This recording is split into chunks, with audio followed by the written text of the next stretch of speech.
invest in people. Spartans, welcome back to another episode of The Spartan Way. I'm here with Joe DeSena, founder of Spartan Race, Brian Chontosh, who is also on the Spartan Up podcast with Spartan Stand. And in today's episode, we're going to be talking about investing in people versus just investing in things. Basically, it's scary to do that, right? It's very scary to do that. We're going to share a story about how some people do it in a positive manner and how some people take the unethical manner. And I'll be honest with you, as a gym owner, having multiple gyms, there were times where, without realizing it, I was selfishly trying to keep coaches to work part of the team when I should have just been building them up to move ahead. So I'm going to share a story. I'm reading a book on a football coach who's talking about he was an assistant in the NFL for 9 years. Now, most of these assistants they get a job offer from another team to come and be a head coach or to climb the ladder of success within the NFL. Well, he's wondering why in the 8 or 9 years that he's an assistant with this one team that he never had an offer, not from a big university, not from another NFL team. He's wondering why. He finds out after the fact that the head coach was basically telling other organizations that, hey, this guy's great with the X's and O's, but he's not a great leader, or he's not a great people person, or he's not going to be able to make the connection. He's only got the strategic angle. And when he found that out, he realized, wow, on one end, I can't blame that coach for wanting to win so badly. But on the other end, that head coach who was saying bad things about him took an unethical route to help him win. And, you know, the lesson there is we can win beyond points on the board. We can win by helping other people win, other people on our team. And sometimes that means they have to leave us to grow elsewhere, and we got to support that. Was it his own insecurity, you think?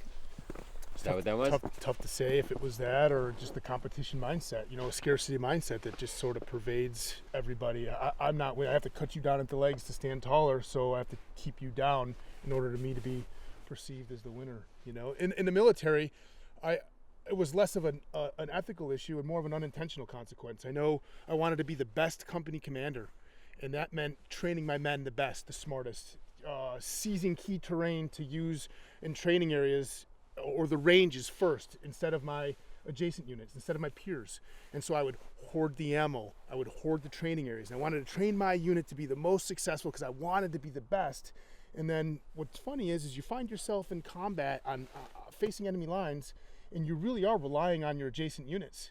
I need the guy on my right to be just as trained as I am in order to protect my flank. I need to be able to rely on him. So, you know, the story here, it's probably an ethical issue, you know, in my background, unintended consequences of just trying to be the best and not considering somebody else and how they actually support your success.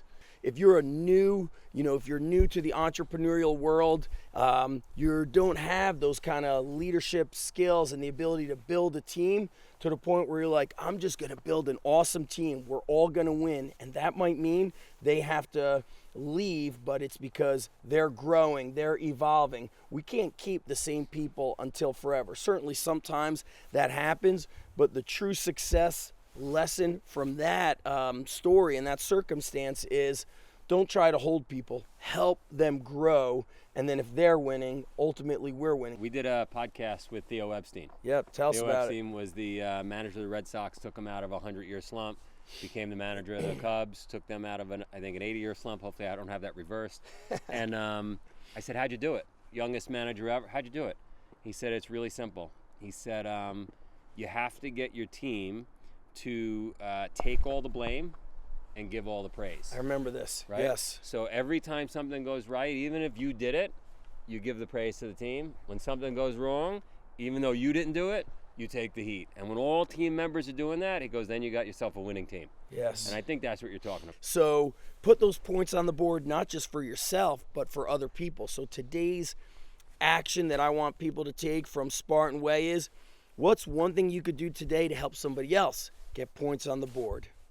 And that's it. Make sure you guys tune in. We have a new episode almost every day of the week here at the Spartan Up podcast. Thought leaders, entrepreneurs, people talking about leadership, success, health, fitness, fun. I mean, we cover it all at Spartan Up. It could really be the only podcast you listen to. Yeah. That's it. We'll see you next time, Spartans.